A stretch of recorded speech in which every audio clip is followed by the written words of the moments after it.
আসসালামু আলাইকুম ফ্রেন্ডস, অ্যাডুজেট শিক্ষায় আপনাদেরকে স্বাগতম। আপনারা সবাই কেমন আছেন? আশা করি সবাই ভালো আছেন। বরাবরের মতো আপনাদের সাথে আছি আমি সাইফুল ইসলাম।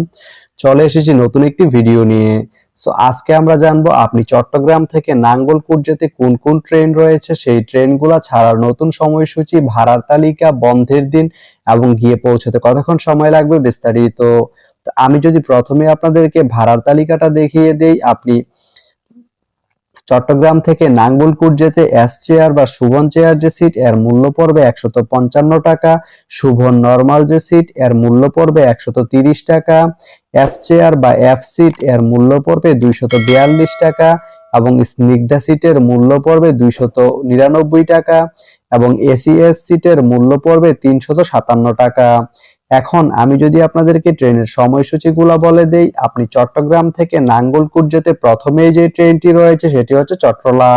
চট্টলা ট্রেনটি চট্টগ্রাম থেকে ছাড়বে সকাল 6টায় এবং এটি নাঙ্গলকোট গিয়ে পৌঁছবে সকাল 8টা 2 মিনিটে। শুক্রবারের দিন এই ট্রেনটি বন্ধ থাকে।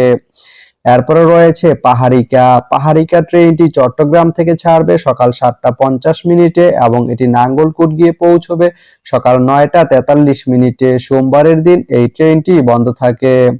এরপরে রয়েছে সাগরিকা। সাগরিকা ট্রেনটি চট্টগ্রাম থেকে ছাড়বে সকাল 8টায় এবং এটি নাঙ্গলকোট গিয়ে পৌঁছবে সকাল 10টা 33 মিনিটে। এই ট্রেনটির কোনো অফ ডে নেই। এরপরে রয়েছে কর্ণফুলী। কর্ণফুলী ট্রেনটি চট্টগ্রাম থেকে ছাড়বে সকাল 9টা 45 মিনিটে এবং এটি নাঙ্গলকোট গিয়ে পৌঁছবে দুপুর 12টা 8 মিনিটে। এই ট্রেনটির কোনো অফ ডে নেই।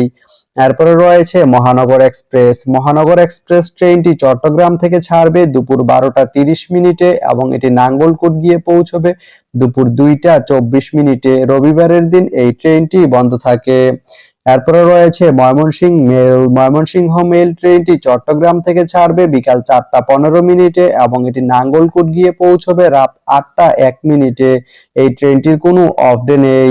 এরপরে রয়েছে মেঘনা। মেঘনা ট্রেনটি চট্টগ্রাম থেকে ছাড়বে বিকাল 5টা 15 মিনিটে এবং এটি নাঙ্গলকোট গিয়ে পৌঁছবে সন্ধ্যা 7টা 15 মিনিটে। এই ট্রেনটির কোনো অফ ডে নেই। তো আপনি চট্টগ্রাম থেকে নাঙ্গলকোট যেতে এই 7টি ট্রেনের যে কোনো একটি ট্রেন ব্যবহার করতে পারেন। তো ভিডিওটি কেমন লাগলো অবশ্যই কমেন্ট করে জানাবেন। আর ভিডিওটি যদি ভালো লেগে থাকে বা আপনার কোনো উপকারে এসে থাকে তাহলে ভিডিওতে একটা লাইক করে দিবেন, কারণ আপনার একটা লাইক আমাকে অনেক ইন্সপায়ার করে নতুন নতুন আরো ভিডিও বানাতে। তো ধন্যবাদ সবাইকে ভিডিওটি এতক্ষণ ধৈর্য ধরে দেখার জন্য। ভালো থাকবেন, সুস্থ থাকবেন, অ্যাডুজেট শিক্ষার সঙ্গেই থাকবেন।